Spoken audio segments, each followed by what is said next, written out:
कोरोनाचा प्रादुर्भाव पुन्हा एकदा बळवण्याची शक्यता आहे अशी चिन्हे दिसत असतानाच आज शासन निर्देशानुसार कोरोनाच्या JN.1 या नव्या व्हेरिएंटचा उत्पात झाला असल्याचे निष्पन्न झाले आहे। या पार्श्वभूमीवर कोरोनाच्या JN.1 या नव्या व्हेरिएंटचा प्रसार बळवण्याची शक्यता असल्याचे प्रतिपादन येथील श्री वटवृक्ष स्वामी महाराज देवस्थानचे चेअरमन व नगरसेवक महेश इंगळे यांनी केले।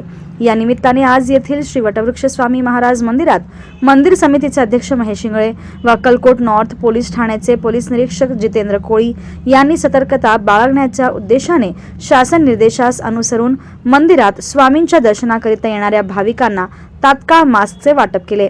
या प्रसंगी मंदिर समितीचे सचिव आत्माराम घाटके, विश्वस्त महेश गोगी, गिरीश पवार, ऋषिकेश लोणारी, श्रीशैल गवंडी, श्रीकांत मलवे आदींसह भाविक भक्त उपस्थित होते।